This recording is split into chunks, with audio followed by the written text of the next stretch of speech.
likely jumped in a little bit before this, Carson's video, which will be a little bit shorter than mine. Double up for consistency, but I also often just split points between the videos.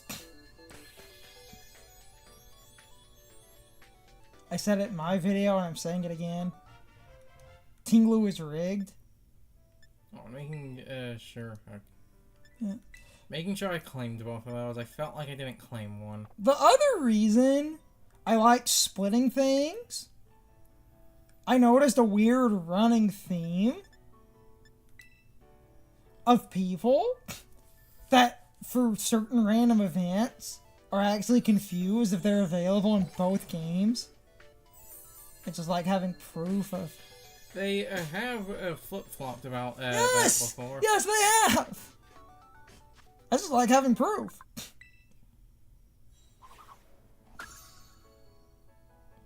And we both double claim, so even in my Scarlet video, I show off a Violet just to really, really drive that home.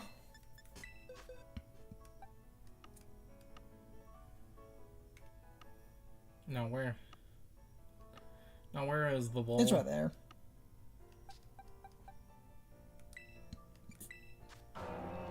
The bowl. These are rigged. Yes.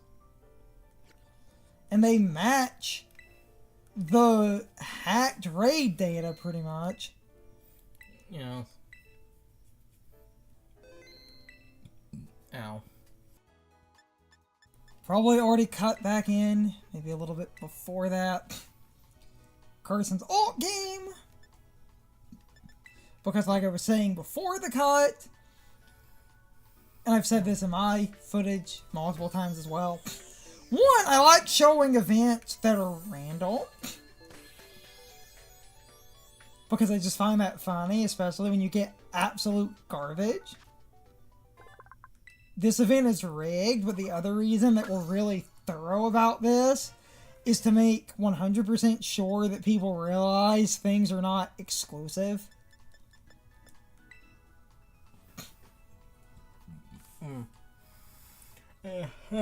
Because... Yeah, I'm not going to be too long on this, but I wanted to say, because it was Ting-Lu and we were talking about the one Fisher thing. In my footage, not in your... I know it was in your footage. Because that was a fucking thing, goddammit! Yes. I don't care what anyone says, that wasn't some secret big brain strategy, that was fucking luck and you know it. That idea took no skill to fucking pilot and you were just using luck to win. I've said shit like that. I feel like instant kill moves literally should just be removed.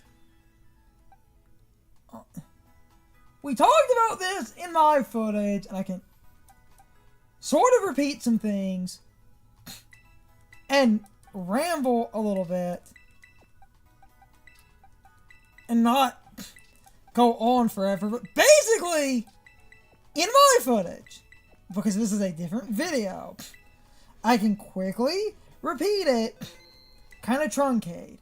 Ting-Lu is interesting because its ability drops special damage, so its special defense actually becomes better than you think it would.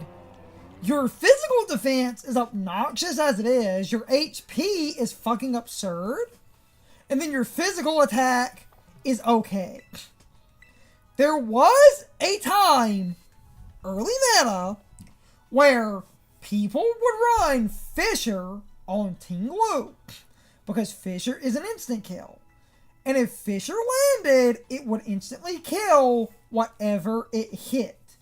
But if Fisher missed, Stomping Tantrum would double in power because the move you used previously missed. This was a early meta where Ting-Lu was literally being ran to try and beat a few fat fucks like Dondozo. I talk about this in my footage, but I will quickly repeat it because it was such a weird, interesting time. I can kind of truncate. You can go watch my video, because I go on a little bit longer. And I can shift this to follow up on what Carson said, because I didn't say it in my footage, just to make these different, and I'm not repeating myself. I agree with what he said. Instant kill is bullshit, and is basically one of the most idiotic strategies, because RNG basically either solves your problems or it doesn't solve your problems and you end up in a scenario where nothing happens.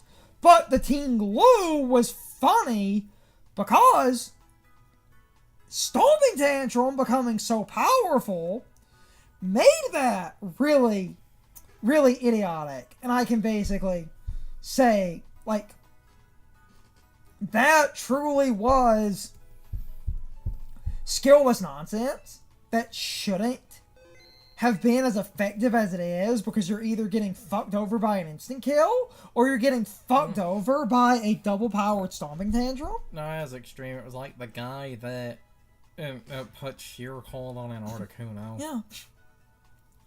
Instant kills are not skill. Pokemon competitively is a weird mixture of skill and luck, but I feel so many strategies rely on just stupid amounts of luck, and so many easy, like, turn your brain off strategies are just finding a luck-based strategy where it is consistent enough, and the Ting-Lu thing was a perfect example of literally a metagame where there was not anything powerful enough to really straight out beat Ting-Lu. And you had, as a lot of people pointed out, and I didn't say it in my thing, and I can say it here to not make my points in both videos identical. Fisher, if you max out the PP, that is 8 shots. VGC is 4 versus 4. Yes. You have 8 shots. Yes, you literally have enough for it to miss half the time. Yeah.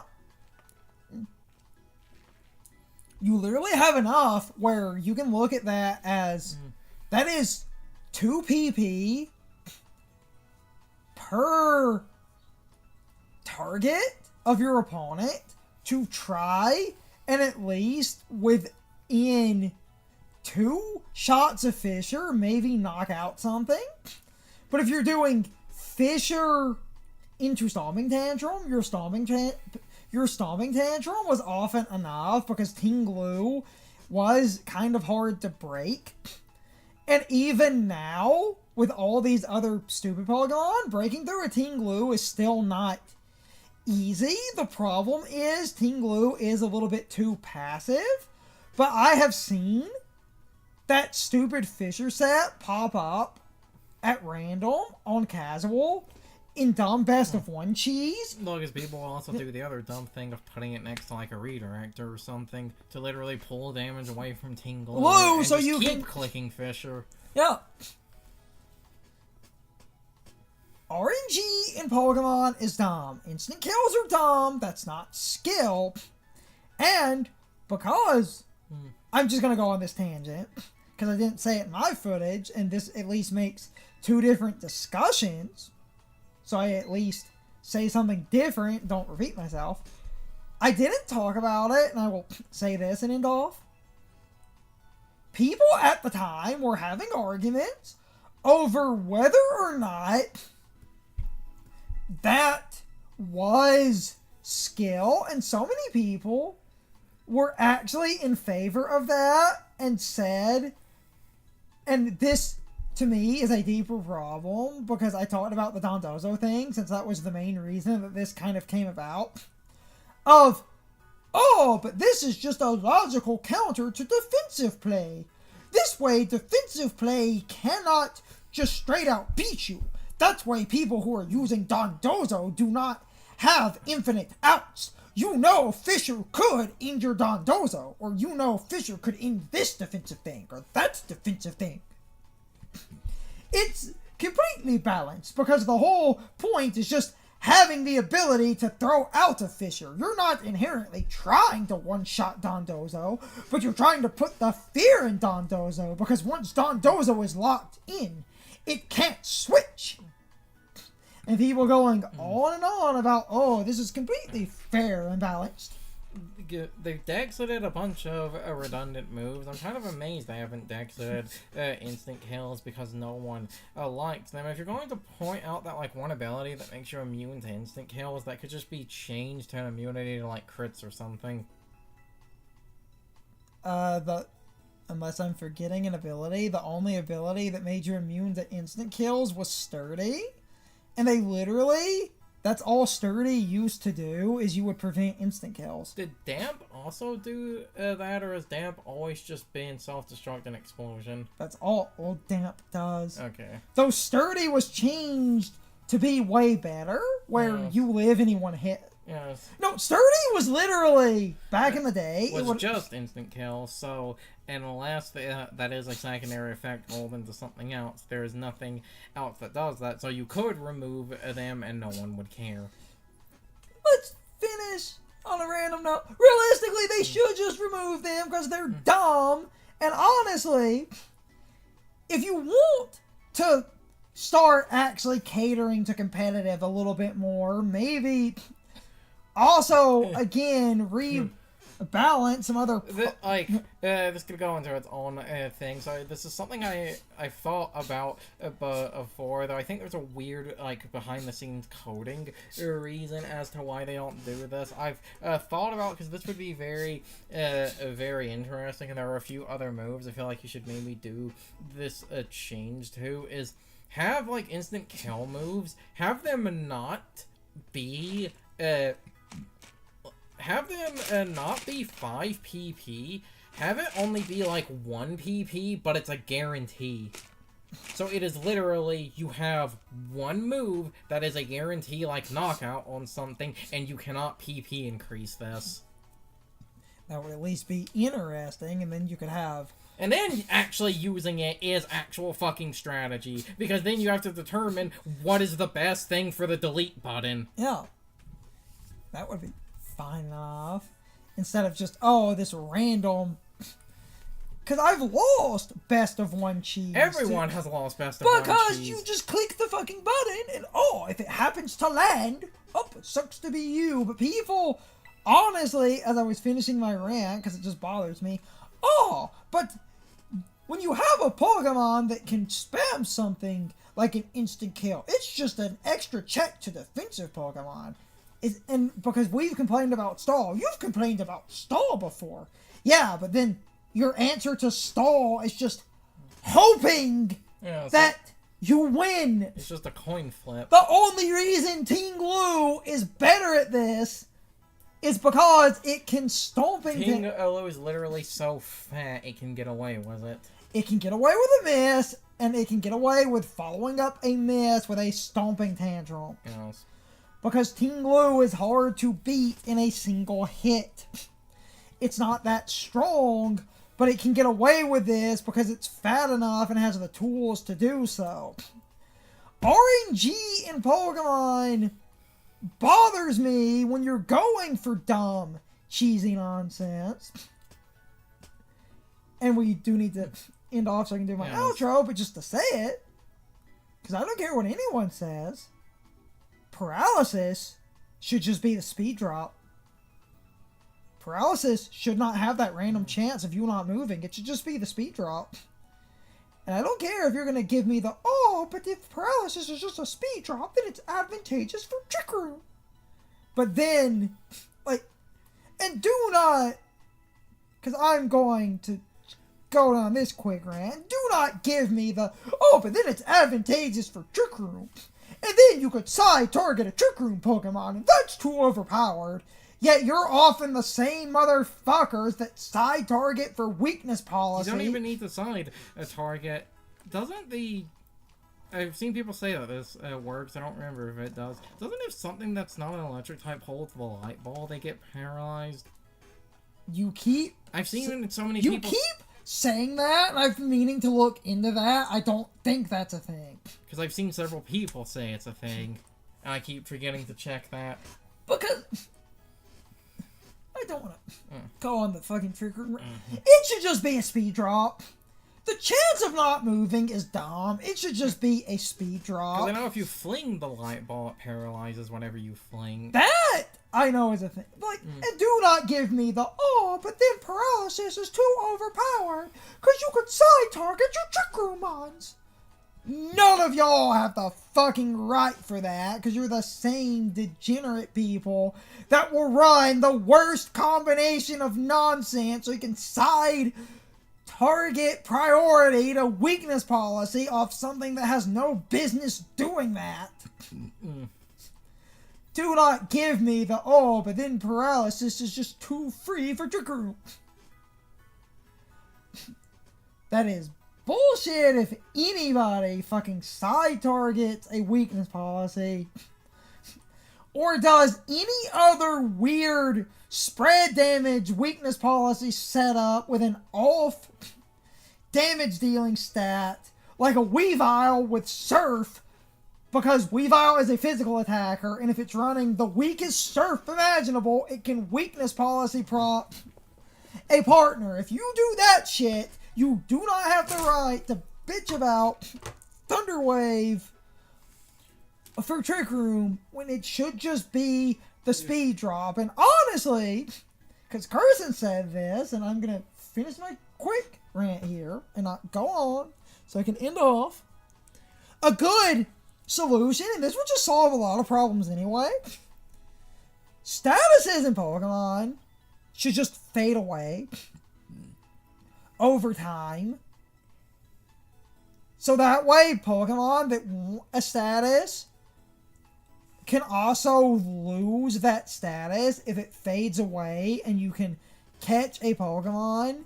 Like, oh, something has guts, but the burn goes away, so that at least gives you a turn where, like, a Flame Orb cannot activate again, and if you happen to use knockoff, that actually means once the burn is gone, your guts Pokemon is actually losing an item actually becomes advantageous. And then in that hypothetical speed drop, if you stalled, what are you doing? I was just standing here. I'm about to end off then. I was going to walk off when you're fully finished. I was just standing here. And then in the hypothetical, at that point, paralysis speed drops for Trick Room. If you stalled for a minute, would it matter? That would be the biggest solution.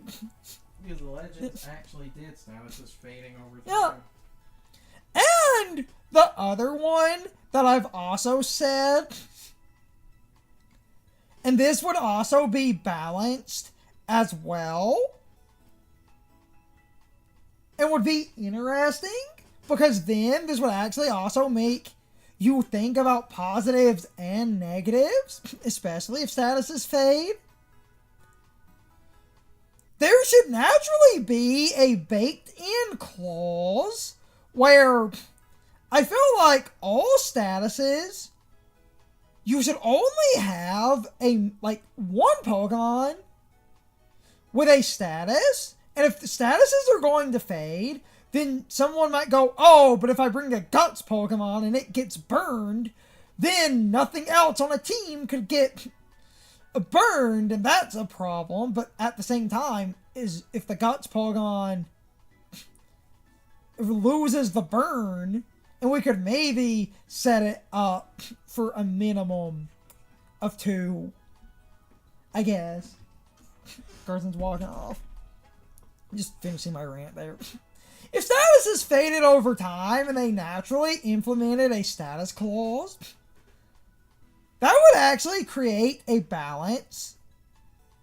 Especially if a status clause existed, because you would really have to think about, is it worth burning something knowing that the thing I burn is the only thing I can burn on my opponent's team for the next couple of turns. And this would give you a better comeback. And then that does balance around Guts, but if statuses faded over time, even if a Guts Pokemon had a Flame Orb, as long as you remove it, once the Guts fades away, having the Flame Orb removed is actually decently advantageous. And then you can actually stall around statuses, but this went on a little bit longer because I went on that rant. Truncate my final points. I'm getting better at doing this fast. First of all, subscriptions to the YouTube channel help a lot. I hate that I have to shill, but if you enjoyed the video or any videos, a subscription really does help. Subscriptions debatably help more than anything because that promotes the channel and more people can find our content. So, subscriptions are the best way to support the channel. I have a bunch of different social media links. Yes, some of those sites are cesspools, but if I was trying to avoid certain problematic sites, I just couldn't be online. It's just what we deal with. Alternatives do not fully exist, and even the alternatives that do, that are picking up, are still smaller, and any good alternative always ends up a cesspool anyway, or at least somewhat problematic. Mixed into those links is a link to my Patreon if you want to support us financially. That would mean a lot. Lowest tier is $1. You get videos early. Second tier is $2, and you can basically get thumbnails as a sneak peek, and I was going to do some, like, editor notes and other stuff if people get on that tier. And I was going to let people vote on what I edit, meaning you get to choose out of a list what basically goes up on the YouTube channel. Then the third tier is $3, and that tier was going to get to vote on what me and Carson record, even if what you vote on goes into the backlog. So the third tier gets control over what we record, and the second tier is the minimum to at least have things going up on the channel. That seemed fair. Second tier gets more immediate, but it's basically just a list of stuff that was already recorded, and the third tier controls what we record. But again, it will be a list. Trying to get better at saying that kind of thing really fast. But with that said, financial support is not really needed. I'm still looking at some hard drives and a UPS battery backup and some other stuff. It would be nice, but I don't want to nickel and dime you. In a lot of ways, I would rather be poor than try to force people to give me money. But with the shilling out of the way, I hope you all enjoyed the video, and I hope I will see you all next time. So as always, good morning, good afternoon, good evening, and good night, everybody. I hope you come back someday. See you later. It's time for the question of the day and my overall thoughts on the topic. So, anyway, this is a bit of a weird question, but because we were talking about it, I thought I would ask, what is your general consensus on OHKO moves in competitive Pokemon? And do you generally agree with the point me and Carson were making, where under no circumstance should that ever be considered skill? That should always be considered luck and a gimmick? And if you need OHKO moves in order to solve a problem, I feel like maybe we should discuss whatever that problem is, because I feel like OHKO moves should never be a solution to anything, since that's skillless nonsense. And don't give me any of that crap about OHKO moves being a good solution to stall, because they're not. If you get lucky, they are, but if you get unlucky, you wasted all of your PP on a gimmick. Carson's idea at least made enough sense. A 1 PP move that is an instant kill that basically works on anything, but you only get one shot. Effectively meaning you can remove one Pokemon from play, and that is balanced around the fact that you really need to decide what you're going to remove. And I do think that would actually make instant kill moves an actual strategy to use, because sure, you can instant kill anything in the game, but you get one shot, so you need to make that shot count. And removing someone's super important piece from play could save you, but then you effectively only have 3 moves at that point. So you really need to make your one instant kill count, because otherwise instant kill moves are skillless nonsense. The only reason Ting-Lu was able to actually do that, it was fat enough in its restricted early game meta where nothing could beat Ting-Lu super easily. So it could basically fire off an instant kill and either get lucky and land it, or miss and power up Stomping Tantrum and deal more damage than most Pokemon at the time, because the meta was restricted, since a lot of good counterplay to Ting-Lu didn't exist yet. And I think it's stupid when you go for luck in Pokemon. That will always piss me off, which is also why I said that thing about paralysis. But now is not the time to continue that rant. Overall, I think random luck strategies are stupid, skillless nonsense. And I think those strategies are often brainless, because you can often get lucky and make up for a lack of skill. And going for instant kill moves is dumb. It's the same reason evasion is stupid, because when it works, it does work, but when it doesn't work, you have almost nothing.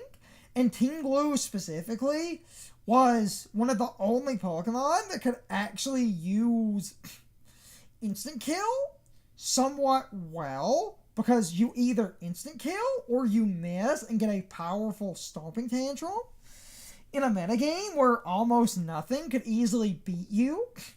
So you could effectively, on off turns, go for an instant kill and it was safe.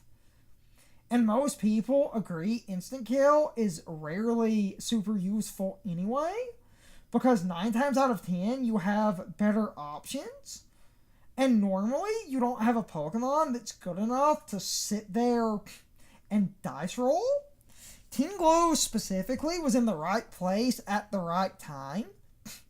But I still think instant kill strategies are dumb, because all that does is basically bank on RNG giving you a cheap win. You can say it's healthy, you can say it beats stall, but if you miss the stall Pokemon 8 times in a row, Your so-called strategy is worthless. At least Ting-Lu had a backup plan. Let's go for Fisher. If I hit, I hit. If I miss, let's go for Stomping Tantrum. But I need to end off this rant. I just wanted to see if people agreed that it was generally skillless nonsense. And yes, I know most people would say that you don't really see instant kill strategies in competitive anyway, because instant kill is super inconsistent. Ting-Lu was literally in the right place at the right time, but that still speaks to my overall broader point. This should never be something that is ever seen as good or healthy, because all this does is perpetuate the right circumstances for someone just doing a bunch of dice rolls. And it's stupid that a high-level competitive player could click an instant kill move and win. And a lot of competitive players even felt kind of dirty about that, because that is you rolling the dice to see if you get lucky, and if you do, you gain so much of an advantage. If you don't get lucky, you're either super fucked, or in the rare case of something like Ting-Lu, you can fall back on doubling your damage and effectively bullshit through teams that way. Again, this was a very limited meta, and I'm aware of that, but with that said, I don't want to keep rambling. You can leave your thoughts, opinions, and answers in the comments, or you can leave them on social media. All of my social media links, as well as my Discord links, are in the video description. Now, as always, I need to be a shill for a minute. If you subscribe to the channel, and if you follow me on social media, that really helps our communities grow. But anyway, I hope you all enjoyed the video, and I hope I will see you all next time. So as always, good morning, good afternoon, good evening, and good night, everybody. I hope you come back someday. See you later.